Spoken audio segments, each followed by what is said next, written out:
Bismillah walhamdulillah wassalatu wassalamu ala rasulillah Sayyidina Muhammad ibn Abdullah wa ala alihi wa sahbihi wa man tabi'ahu wa nasarahu wa wala. Amma ba'du, yang saya hormati para bapak dan ibu jamaah Masjid Jami Al-Muharram Kompleks Setnegi Dodol. Al-Hadanatu, pengasuhan. Jadi pada malam hari ini kita bahas tentang pengasuhan anak yang belum sampai pada usia mandirinya. Nah, ini kan bisa terjadi dalam satu rumah tangga, umpamanya suami dan istri karena faktor-faktor tertentu maka terjadi perceraian. Dan ketika ada perceraian, sangat mungkin masih bersama mereka anak yang masih kecil. Nah, ini hak pengasuhannya bagaimana menurut syariat Islam ya. Atau ada faktor-faktor lain, umpamanya suami meninggal gitu ya. Kemudian masih ada anak yang kecil, sementara ada masalah pada ibunya untuk mengasuh anak tersebut, kondisinya nggak memungkinkan. Nah, ini kan nanti siapa yang mengasuh anak tersebut? Ini sangat mungkin terjadi dalam keseharian kehidupan kita. Ta'riful hadanati wa masru'iyatiha. Definisi hadanah, kepengasuhan, dan disyariatkannya kepengasuhan tersebut dalam agama Islam. Al-hadanatu lughatan mustaqqatun minal hidni wa huwal jambu. Hadanah secara bahasa dia itu terambil dari kata hidnun, di mana hidnun itu maknanya adalah lambung. Ya, kenapa ini menjadi makna pengasuhan? Ya, sebab biasanya orang yang mengasuh itu kan dia menempatkan anak pada bagian lambungnya. Ya, ketika dia mendukung itu kan namanya meletakkannya di dekat lambung, maka disebut hadanah. Wa tantahil hadanatu fi shaghiri bitamyizi. Kepengasuhan itu berakhir ya pada anak kecil bitamyizi, ketika sudah tamyiz ya. Jadi kalau anak sudah tamyiz ini sudah hilang ya kewajiban untuk kepengasuhannya. Karena anak yang sudah tamyiz walaupun belum balik, dia sudah mandiri, melakukan hal-hal yang terkait dengan kebutuhannya, itu dia sudah bisa melakukan sendiri. Wa amma ba'da tamyiz ilal bulughi fatusamma kafalatan. Adapun usia setelah tamyiz sampai balik itu tidak lagi disebut hadanah secara bahasa, tapi itu namanya kafalah. Kama qala al-Mawardi, sebagaimana dikatakan oleh Imam Al-Mawardi, wa qala ghairuhu, dan adapun yang lain mengatakan tusamma hadanatan aidon, itu kalau sudah tamyiz sampai balik, menurut ulama selain Al-Mawardi mengatakan yaitu sama hadanah juga ya, itu hadanah juga. Wa hadza wal masyhur wal ma'ruf, ini merupakan pemahaman yang paling masyhur dan dikenal di kalangan ulama fikih. Jadi yang namanya hadanah ya tidak hanya sampai usia tamyiz, tapi dia itu sampai usia balik. Memang oleh Imam Al-Mawardi yang namanya hadonah sampai tamyiz doang. Kalau dari usia tamyiz sampai ke balik itu namanya kafalah, ya, tanggungan begitu. Wal hadonatu syar'an, sedangkan hadonah menurut syara' adalah al-qiyamu bitarbiyatin man la yumayyizu, yaitu melakukan pendidikan, ya, terhadap orang yang belum tamyiz, wala yastaqilu bi amri nafsihi, dan dia tidak bisa melakukan, ya, sendiri terkait dengan dirinya. Wa ta'ahudu bima yaslahu min ghuslil jasadi wa thiyabi wa ghairi dzalik, dan dia itu masih tergantung, ya, atas apa yang patut dia lakukan, seperti membasuh badannya dengan mandi, kemudian membasuh pakaiannya atau mencuci, wa ghairi dzalika, dan selain itu wa wiqayatuhu amma yu'dhi, dan dia itu belum bisa melindungi dirinya dari hal-hal yang dapat mengganggunya. Nah, kalau kondisinya semacam itu, maka anak tersebut memang mempunyai hak hadonah, ya, hak untuk mendapatkan kepengasuhan.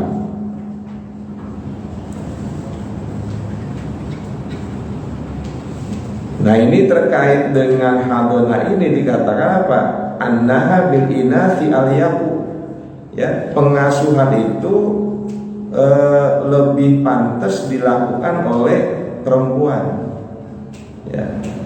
Jadi terkait dengan orang yang paling layak untuk melakukan pengasuhan terhadap anak yang masih dalam ketergantungan pada beberapa kebutuhan hidupnya, itu yang lebih layak adalah perempuan, berarti ibunya. Dan nanti terjadi kasus pada perceraian, gitu kan, ya. Ini ketika bercerai, anaknya masih kecil, nah terjadi biasanya tuh masalah siapa yang berhak untuk mengasuh. Nah, di sini dikatakan bahwa yang perempuan lah, berarti ibunya yang lebih layak untuk mengasuh. Ya, atau nanti urutan berikutnya seperti yang saya tulis di situ, urutan pengasuh. Kenapa yang perempuan lebih layak? Li'annaha asfaqu ahda ila tarbiyah. Karena perempuan itu, ya, asfaq, dia lebih apa? Lebih dekat, gitu ya, lebih bisa melayani, gitu, untuk mendidik anak tersebut, ya. Dan dia apa? Asyaddu mulazamatil atfal. Ya, perempuan itu lebih telaten, ya, lebih telaten terhadap anak-anak kecil. Ini kan sudah merupakan apa? Kodrat dari Allah, karena memang perempuan itu ibu, ya, dia lebih ditugaskan untuk mendidik anak-anak ketimbang bapak, ya. Maka ketika terjadi umpamanya perpisahan antara suami istri, gitu ya, maka ibulah yang lebih diutamakan, ya. Wa mu'natu nafaqatil hadonati karodoi ala nabi, sedangkan biaya untuk kepengasuhan, ya, seperti menyusui dan lain-lain, itu menjadi tanggung jawab bapak, ya. Jadi nanti butuh apa nih, umpamanya butuh pakaian, butuh makanan, ya, butuh kebutuhan-kebutuhan yang lainnya, alat mandi segala macam. Nah, itu bapak yang wajib untuk memberikan nafkah. Fa idza faraqa ar-rajulu zawjatahu, maka jika seorang laki-laki bercerai dengan istrinya, fal ummu ahaqqu bi hadanatil waladi minaz zauji wa min ghairihi minan nisa'i, maka ibu dari anak tersebut lebih berhak untuk mengasuh anak tadi daripada suami atau daripada selain suami, yaitu dari perempuan-perempuan yang memang punya hak untuk memberikan pengasuhan. Ya, kan seperti Nabi. Kalau ibunya bermasalah, itu kan nanti jatuh kepada neneknya tuh anak, ya, dari sisi ibu, ya, dari sisi ibu. Gitu.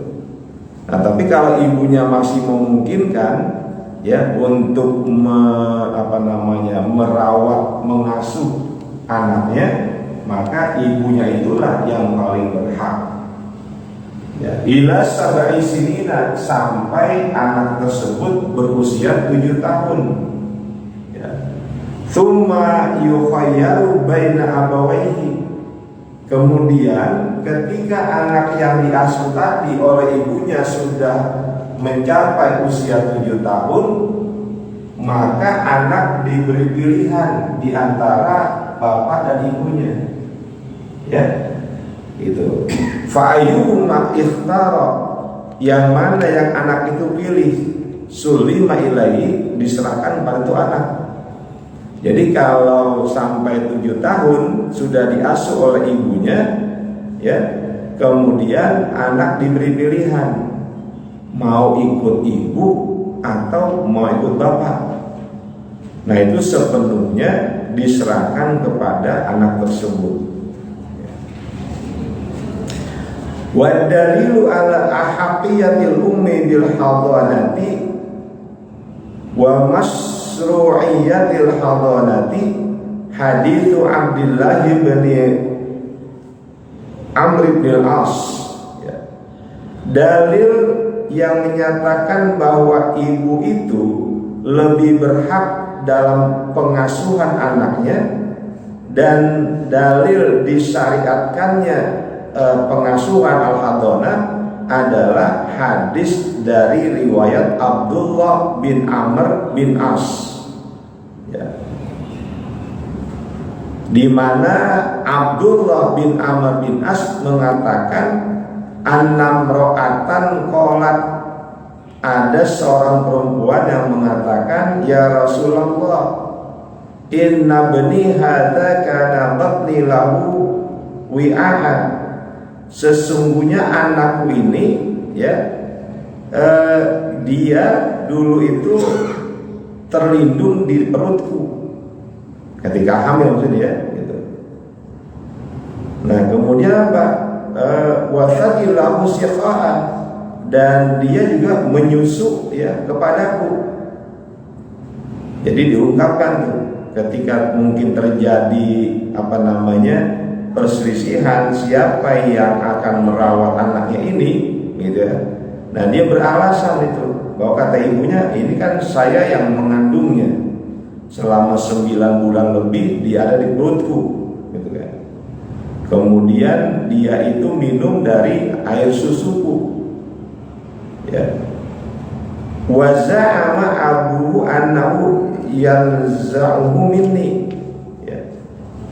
dan ada dugaan kuat bahwa bapaknya itu akan mengambil anak tersebut dariku. Faqala, maka Nabi menjawab, anti ahaqqu bihi malam tankahi, engkau itu lebih berhak terhadap anak tersebut selama engkau belum menikah dengan laki-laki lain, ya. Jadi selama si ibu belum menikah dengan laki-laki lain, maka yang paling berhak untuk mengasuh anak itu adalah ibunya, ya.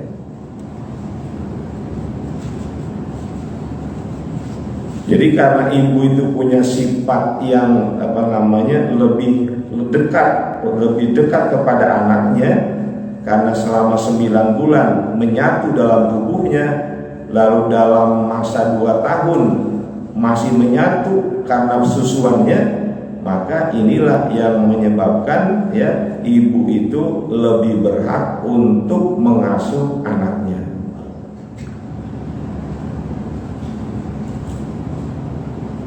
Ya, fa'in tazawwajat batalat hadanatuha, kalau ibu tersebut sudah menikah lagi dengan laki-laki lain, maka hak kepengasuhannya batal. Ya, artinya itu anak harus diberikan kepada yang lain ya, yang mungkin akan lebih perhatian kepada anak tersebut, karena dikhawatirkan ibu yang sudah menikah lagi sangat mungkin perhatiannya lebih kepada suami yang baru, maka khawatir anak itu menjadi terlantar, maka ibu lebih baik melepas hak kepengasuhannya kepada orang yang lebih memungkinkan bagi anak untuk mendapatkan perlindungan, kemudian mendapatkan hal-hal yang dia butuhkan dalam kehidupannya. Namun kalau memang ibu tersebut ya masih merasa bahwa dia mampu gitu ya untuk mengasuh anaknya dan tidak mengabaikannya, maka tentunya ya ini menjadi pilihan gitu ya, menjadi pilihan. Kecuali begini, kecuali umpamanya nih ya ibu ini kemudian menikah dengan paman anaknya ya. Nah itu karena paman termasuk orang yang punya tanggung jawab mengasuh anak tersebut, maka ibu boleh melanjutkan hak kepengasuhannya karena dia nikah dengan pamannya si anak. Ya, itu kan sangat mungkin tuh. Jadi seorang istri yang umpamanya dia bercerai gitu ya, lalu atau suami meninggal begitu, kemudian ibu ini menikah lagi ya dengan umpamanya kakak dari suaminya gitu ya, atau adik dari suaminya gitu. Nah itu kalau begitu hak hadona, hak pengasuhan itu masih ada di tangan ibu. Kenapa? Karena orang yang dia nikahi laki-laki yang juga memang punya hak untuk mengasuh gitu ya. Kemudian syurutul hadanati, syarat-syarat kepengasuhan, atau syurutul hadini, syarat orang yang berhak mengasuh. Syaraitul hadanati sab'atun, ya, syarat-syarat kepengasuhan itu ada 7. Yang pertama adalah al-aqlu, ya, berakal. Ya. Artinya orangnya itu ya berakal, bukan orang yang kehilangan akal, orang gila.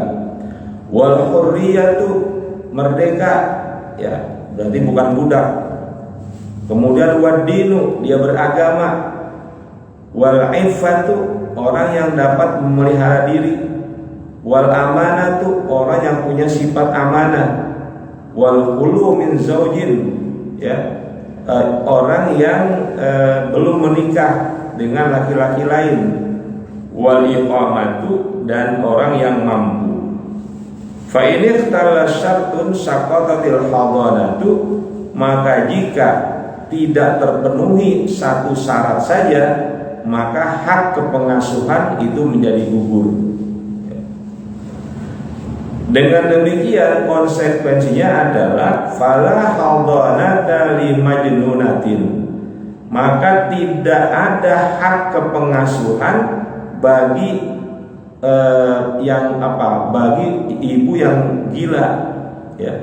Umpamanya ya ibunya itu akalnya nggak sehat. Nah ini dia nggak boleh ya untuk mengambil pengasuhan anaknya. Kenapa? Karena untuk mengurus dirinya saja dia nggak mampu, butuh bantuan orang lain.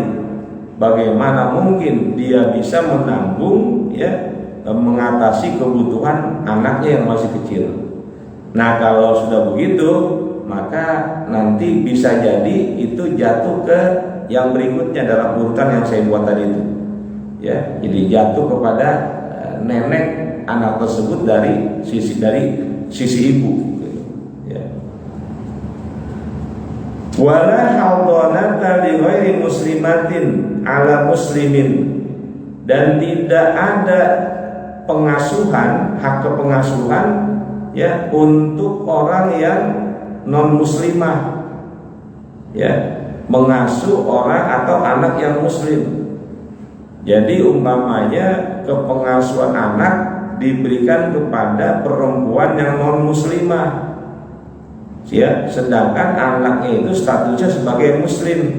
Nah ini atau muslimah, maka itu tidak boleh ya yang non muslim mengasuh kepada anak yang muslim, ya itu. Umpamanya ada orang yang ya karena satu hal dia menikah tuh beda agama. Nah ketika itu anaknya nggak ikut ibunya agamanya, umpamanya anaknya ikut agama bapaknya, ya, sebagai muslim atau muslimah.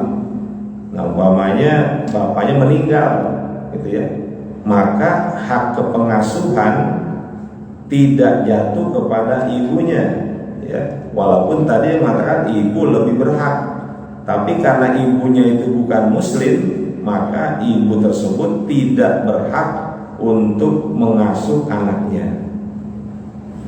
Kenapa? Ya karena ini berbahaya bagi pendidikan si anak, ya, gitu. Nah, bisa-bisa nanti anak tersebut diarahkan mengikuti agama ibunya, ya. Wala hawdanata li fasiqatin aw khainatin, dan tidak ada hak kepengasuhan bagi perempuan yang fasiqah, perempuan yang fasik, ya, perempuan yang sering melakukan perbuatan dosa. Itu umpamanya dia sholatnya sembarangan gitu ya, atau dosa-dosa lain lah. Orang yang fasik ini gak punya hak untuk hawdanah. Au khainatin, atau perempuan yang khianat, ya ini nggak boleh, ya. Nanti juga akan berbahaya bagi si anak yang diasuh kalau perempuan tersebut perempuan yang fasik atau perempuan yang tidak amanah.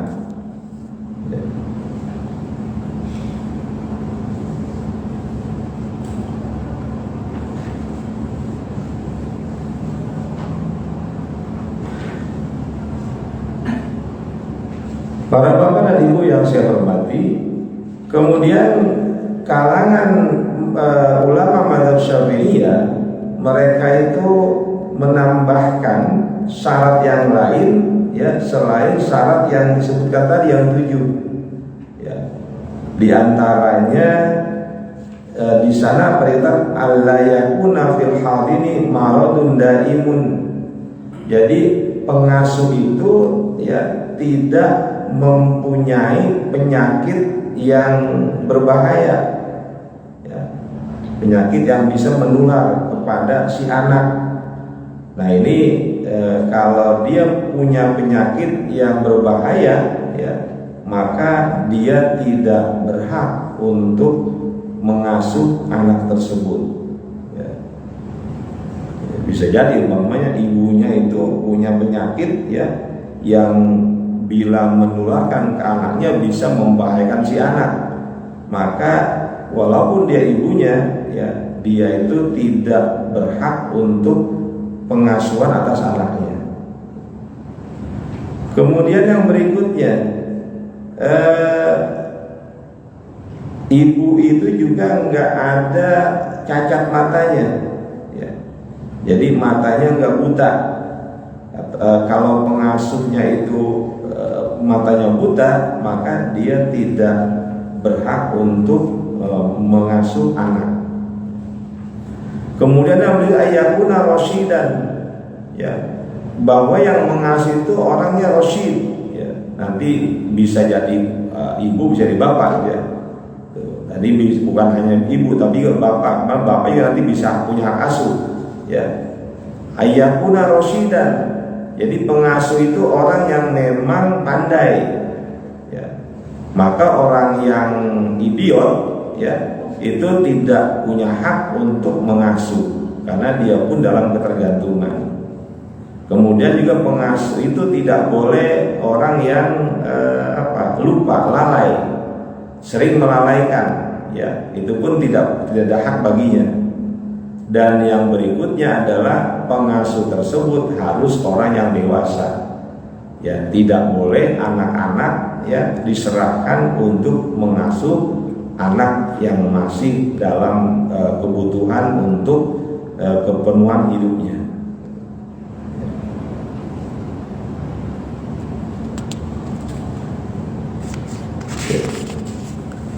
Kemudian berikutnya, kalau urutan saya nggak baca, silakan Bapak dan Ibu baca itu urutan dari yang pertama, ya, ibu sampai yang terakhir gitu, ya, itu urutan orang-orang yang punya hak untuk mengasuh, ya, anak yang masih dalam kebutuhan, gitu. Ya, baik itu dalam usia tamyiz ataupun sampai usia baligh. Para bapak yang saya hormati dan ibu, kemudian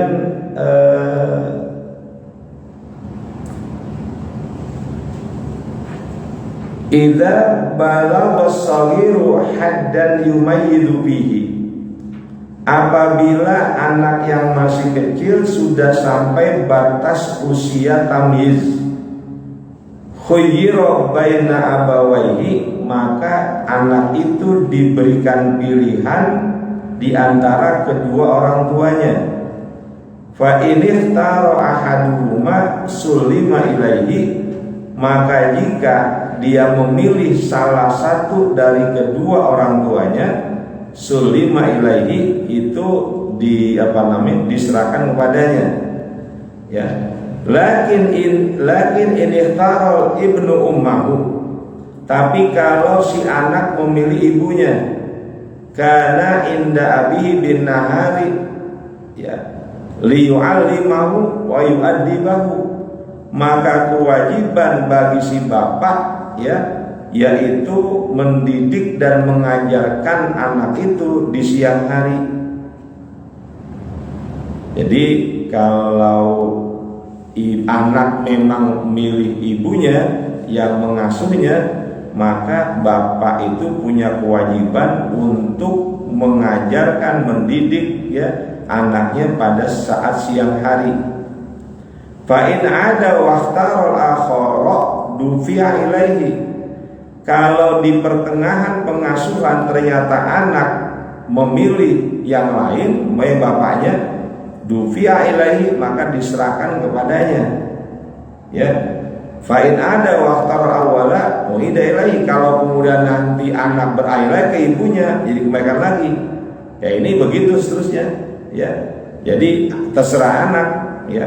Kalau ternyata ketika dia pilih ibunya, lalu di pertengahan ya dia kemudian memilih bapaknya, ya ke bapak. Atau ketika dia udah ke bapak, dia kemudian merasa bagaimana begitu, ya, ada rasa sesuatu yang mungkin dia kan tidak enak, ya, maka dia pilih kembali ke ibunya, ya pilih ke ibunya.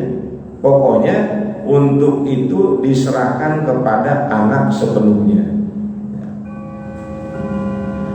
Wa idza taral waladu abahu fayahrumu alaihi ayyamna'ahu min ziyarati ummihi, jika si anak memilih bapaknya sebagai pengasuh, maka haram bagi bapaknya tersebut untuk melarang anaknya mengunjungi ibunya.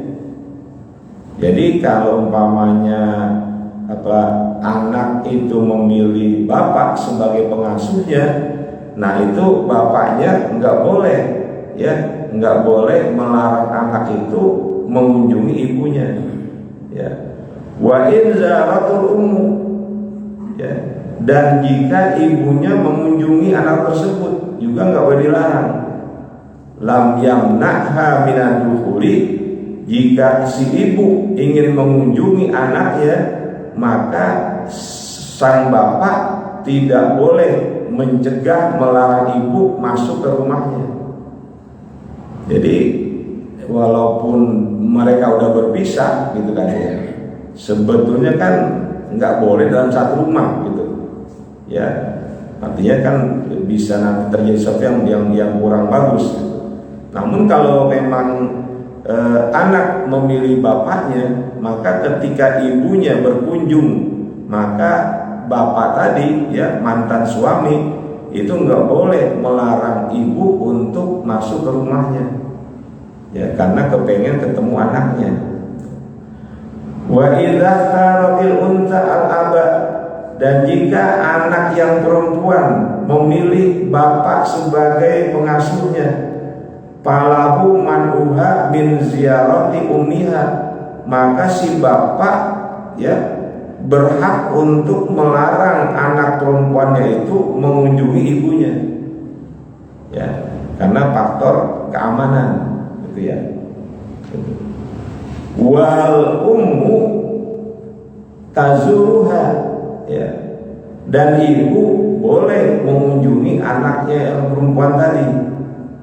Jadi kalau anak perempuan milih bapak sebagai pengasuh, maka bapak boleh berhak mencegah, melarang anak perempuannya itu mengunjungi ibunya, tapi ibu boleh mengunjungi anak perempuannya.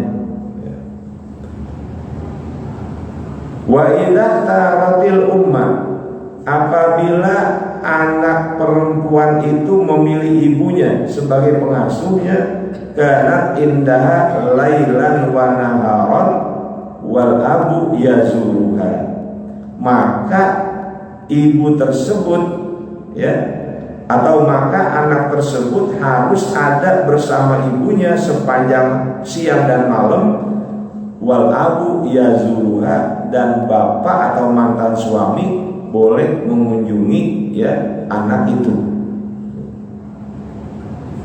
Jadi itu diatur begitu rupa tuh ya, untuk yang namanya kepengasuhan. Wa kadza yukhayyarul waladu al-mumayyizu bainal ummi wal akhi awil am. Begitu juga anak diberikan pilihan, anak yang sudah tampil diberikan pilihan antara ibu ya, saudara laki-laki ibu atau pamannya si ibu. Wa yukhayyaru bainal abi wal ukhti wal khalati bil ashahi, dan juga anak diberikan pilihan memilih bapaknya atau saudari dari bapaknya, berarti adanya bapak, wal khalati atau bibi dari si bapak, bil ashahi, menurut pendapat yang paling sahih. Kenapa begitu? Karena kedudukannya sejajar ya, kedua sejajar. Jadi anak, saya nggak mau ke ibu, saya nggak mau ke bapak, saya maunya ke kakaknya ibu yang perempuan yang laki ya, itu boleh ya.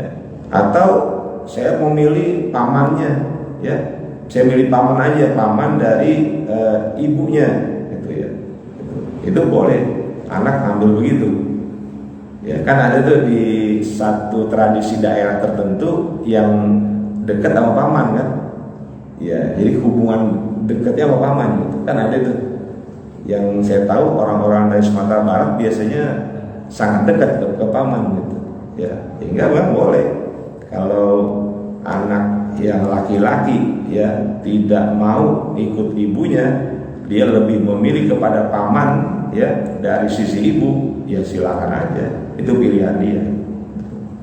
Begitupun kalau dia milih bapak ya, ternyata dia nggak mau ya, nggak mau ke bapaknya, tapi dia maunya kepada adik perempuannya bapak atau kakak perempuannya bapak atau kepada bibinya dari bapak, apa ya itu.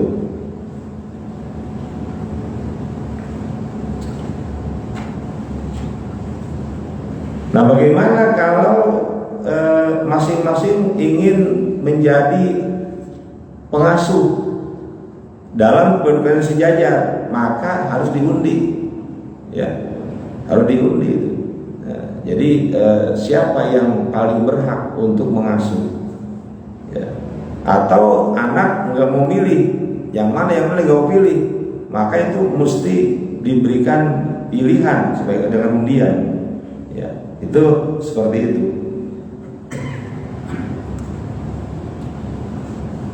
Nah, bagaimana kalau terkait dengan mengunjungi anak?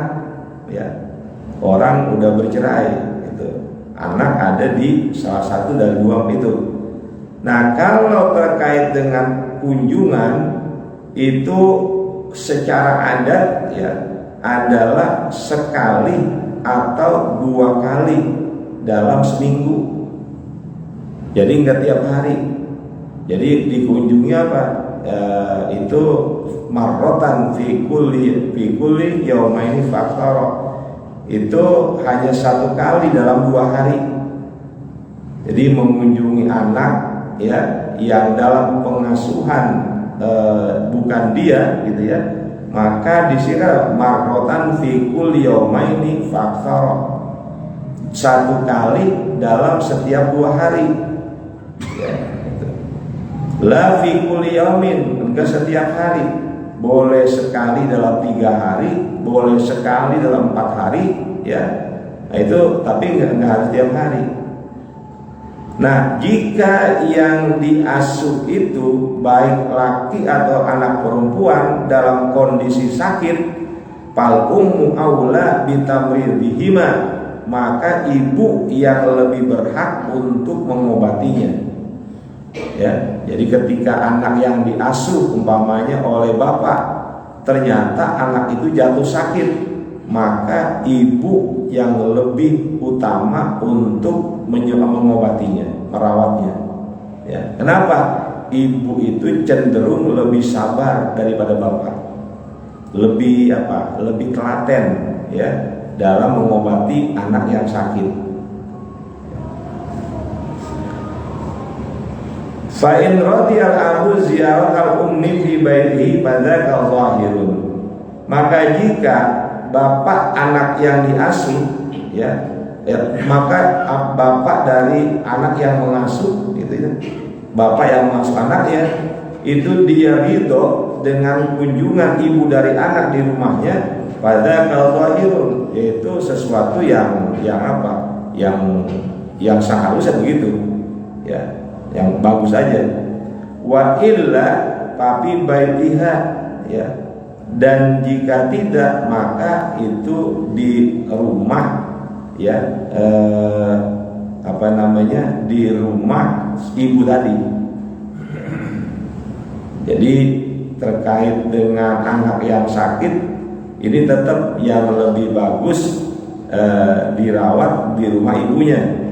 Walaupun boleh aja ketika memang yang mengasuh adalah bapaknya bukan ibunya, maka ibu yang datang ke rumah mantan suaminya ya untuk merawat anaknya yang sedang sakit. Dengan catatan apa? Bisa adamil khalwati bil ummi, dengan syarat ya mantan suami itu nggak boleh cuma berduaan. Ya, nggak boleh cuma berduaan karena itu memang sudah nggak boleh dan terlarang ya. Mereka bukan lagi status suami istri, sudah menjadi orang yang ajnabi. Ya, saya kira ini ya. Nah, bagaimana kalau anak yang sudah dewasa? Anak yang sudah dewasa itu sudah balik ya. Udah balik, udah ngerti dan udah bisa melayani diri sendiri, dia boleh berhak hidup sendiri. Ya, jadi nggak harus dengan bapak atau ibunya, walaupun dia tetap wajib bakti kepada kedua bapak ibunya. Tapi kalau anak perempuan makruh hukumnya, ya dia hidup sendiri. Umpamanya bapak ibunya pisah, anaknya perempuan sudah usia baligh, maka walaupun dia memang boleh hidup sendiri tapi hukumnya makruh. Ya, hukumnya makruh. Kenapa? Karena ya khawatir dengan keamanannya.